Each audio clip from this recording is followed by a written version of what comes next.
ఓట్లు ఒడిచినాయి. ఇక సర్కారోళ్ళు ఏలుబడి మీద నజరేస్తే ప్రతిపక్షాలు పబ్లిక్ సమస్యల మీద నజరేసినాయి. ఎవరికి ఏడేడ ఏం తిప్పలున్నాయి, చేయాల్సిన పనులేంది, సర్కార్ ఇచ్చిన హామీలు అమలవుతున్నాయా లేదా అని పబ్లిక్ తరపున అడగాల్సింది ప్రతిపక్షాలే. కాకుంటే ఏలుబడులున్నప్పుడు మనం ఏం చేసినాం అనేది అవతలోళ్ళు సుత పక్క అడుగుతారు కదా. చెప్పున ఒడ్లు కొనాలి, దొడ్డోట్లకు కూడా 500 బోనస్ ఇవ్వాలని రోడ్ల మీదకి వచ్చారు కారు పార్టీ వాళ్ళు. చౌరస్తల కాడ ధర్నాలు, సడకుల పక్కకు టెంట్లు వేసుకొని కూర్చుని నడిచింది. ఆడాడ జులూస్ తీసుకుంటా ఆర్డీఓ ఆఫీస్ కు పోయి వినతి పత్రాలు ఇచ్చిండ్రు. కరీంనగర్ ఎమ్మెల్యే గంగుల సారు ఇంట్లోనే ఒడ్ల బస్తా ముంగట పెట్టుకొని ధర్నా చేసిండు. ఈ యొక్క కొనుగోళ్లలో 500 రూపాయలు బోనస్ ఇవ్వాలి. ఇక్కడ కూడా కండిషన్ పెట్టకుండా సన్నోట్లకే బోనస్ అని ఎవరన్నారో ఏమో గానీ మనోళ్ళు అదే పట్టుకున్నారు. లేలే సోషల్ మీడియాలో పుకార్లు పుట్టించి సర్కారును బదనాం చేస్తున్నారు అనేది కాంగ్రెస్ వాళ్ళ మాట. ఎమ్మెలాడే ఎమ్మెల్యే ఆది శ్రీనివాస్ సార్ ఇట్లా అరుచుకున్నాడు.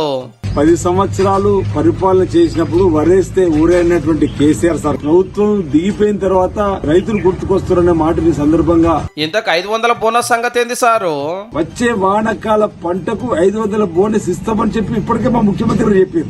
ఎల్లుండి కేబినెట్ మీటింగ్ ఉంది. సీఎం సారు, మంత్రులు, ఆఫీసర్లంతా కూకొని 2 లక్షల రుణమాఫీ, రైతు భరోసా, బోనస్ గురించి ఇంకింత క్లియర్ గా చెప్తారట.